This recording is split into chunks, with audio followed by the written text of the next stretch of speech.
102 चालक आहे तो मद्यधुंद अवस्थेत रात्रीच्या 12-1 वाजेपर्यंतचे पेशंट कुठलेही डॉक्टरांचे रेफर नसताना तो जामनेर उपजिल्हा रुग्णालय या ठिकाणी घेऊन येत होता।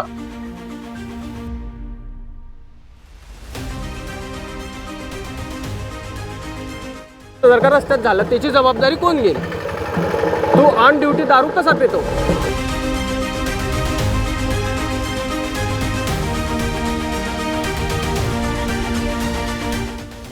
याबाबत जर कोणी मागणी करत असेल तर त्या संदर्भात तक्रारी आल्यास संबंधितावर कारवाई निश्चित केली जाईल। जळगाव जिल्ह्यातील जामनेर तालुक्यातून एक धक्कादायक आणि संतापजनक प्रकार समोर आला आहे। मंत्री गिरीश महाजन यांच्या मतदारसंघातील वाकडी गावातील प्राथमिक आरोग्य केंद्राचा कारभार आता चव्हाट्यावर आलाय। 102 रुग्णवाहिकेचा चालक मद्यधुंद अवस्थेत असल्याचा गंभीर आरोप करण्यात आलाय। तसेच या घटनेचा व्हिडिओ देखील आता समोर आलाय। जामनेर तालुक्यातील वाकडी गावात आरोग्य व्यवस्थेचा गंभीर प्रकार उघड झालाय। रुग्णांच्या सेवेसाठी असलेली 102 रुग्णवाहिका आता रुग्णांच्या जीवाशी खेळ करत असल्याचं चित्र समोर येत आहे। सामाजिक कार्यकर्ते जितू झालटे यांनी रुग्णवाहिका चालकाला रंगे हात पकडलं। चालक रुग्णवाहिकेमध्ये बसून दारू पित असल्याचा व्हिडिओ समोर आलाय। हा प्रकार पाहून परिसरात संताप व्यक्त केला जातोय। रुग्णांच्या जीवाशी खेळ सुरू आहे। अपघात झाला तर जबाबदार कोण असा थेट सवाल सामाजिक कार्यकर्ते जितू झालटे यांनी उपस्थित केलाय। चालकावर निलंबनाच्या कारवाईची देखील मागणी त्यांनी केली आहे। जर का रस्त्यात झालं त्याची जबाबदारी कोण घेईल? तू ऑन ड्युटी दारू कसा पितो?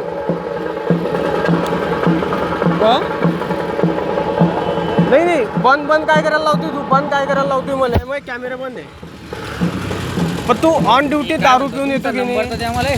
माझा नंबर कशाला देऊ मी तुला? नंबर टाका। मला एक गोष्ट सांग, तुझी गाडी मी याजवळ फुटेज आहे। तुझी गाडी 5 रोडनं लागते, तू दिल्ली दरबारमध्ये घुसतो, बोदवड रोडनं कधी गाडी लागते तुझी? याचा अर्थ काय झाला? ऑन ड्युटी हे सरकारी गाडी, तू बिअर बार दारूच्या अड्ड्यात ती गाडी लागते कशी? कुठे? 5 रोडने, बोदवड रोडने, चौफुलीचं गाड्या कशा काय लागतात या? आणि तू ऑन ड्युटी आता सुद्धा दारू पेले? घेतली होती थोडीशी कशी काय घेतली होती? तू जबाबदारीचं काम करतो ना, पेशंट आणणे करतो तू, त्यामुळे किती लोकांचा गलती म्हणजे तू एक दिवसाचा नाही ना। तू नेहमी ऑन ड्युटी दारू पिऊच शकत नाही। ड्रायव्हर आहे तू, त्या भरोश्यावर पेशंट राहतात, त्याच्या नातेवाईक राहतात। याची सगळी जबाबदारी कोण घेईन? शासन घेणार आहे का त्यासाठी? मग वाकडीचा काय प्रकार आहे, काय निदर्शनास आलं? वाकडीचा प्रकार असा आहे, संबंधित जो 102 चालक आहे तो मद्यधुंद अवस्थेत रात्रीच्या 12-1 वाजेपर्यंतचे पेशंट कुठलेही डॉक्टरांचे रेफर नसताना तो जामनेर उपजिल्हा रुग्णालय या ठिकाणी घेऊन येत होता। आणि म्हणजे सदर तो प्रत्येक पेशंटकडनं कुठली तरी पैशांची डिमांड करून पैसे घेऊन तो त्याचं व्यसन पूर्ण करण्याच्या दृष्टिकोनातून शासनाची मालमत्ता वापरत असल्याचं मला स्पष्ट निदर्शनास आलेलं आहे। त्या संदर्भात मी त्याला याच्या आधीही सूचना केलेल्या होत्या की तू मद्यधुंद अवस्थेत शासनाचं वाहन जे आहे तू ते चालवू नको। त्याच्याकडे कुठलाही आयडी प्रूफ नसताना तो गाडी रात्रीची चालवतो। राहिली दुसरी गोष्ट, कुठेही गाडी त्याची ती थांबलेली असते। मग त्याचं मला असं वाटतं वरिष्ठ अधिकाऱ्यांना याची सूचना नाही का? वरिष्ठ अधिकाऱ्यांना याबद्दल काही माहिती नाही का? कारण कुठलंही रेफर नसतं, कुठलंही काही नसतं आणि ते पेशंट तिकडनं ग्रामीण एरियातनं तो शहरामध्ये आणतो। त्यावेळेस एखाद्या पेशंटच्या जीवाशी भेटल्यानंतर शासन जागे होईल का? मला असं माझा खूप म्हणजे डायरेक्ट थेट सवाल आहे। चालक जावेद तडवी हा कॉन्ट्रॅक्ट बेसवर काम करत आहे।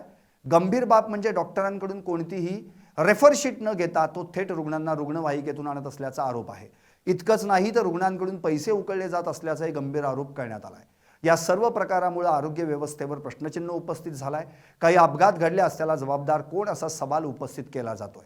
हा सर्व प्रकार कुणाच्या संगनमतानं सुरू आहे का याचाही संशय व्यक्त केला जातोय। निश्चितच की ही सेवा, शासनाची सेवा जी आहे ती जे 0 ते 6 महिन्याचे बालक आहे त्यांच्यासाठी व गरोदर मातेसाठी निशुल्क स्वरूपात आहे। या संदर्भातलं कोणतं शुल्क हे आकारल्या जात नाही किंवा जाऊ नये।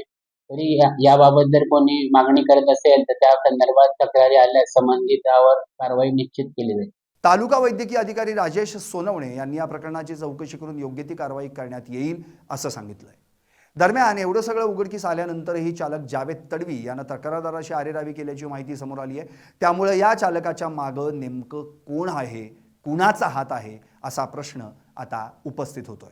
रुग्णांच्या जीवाशी संबंधित असलेल्या या गंभीर प्रकाराकडे प्रशासनानं तात्काळ लक्ष देण्याची गरज आहे। या प्रकरणात नेमकी कारवाई कधी होणार हे पाहणं आता महत्त्वाचं ठरणार आहे। मोहन दुबे, LS मराठी, जळगाव.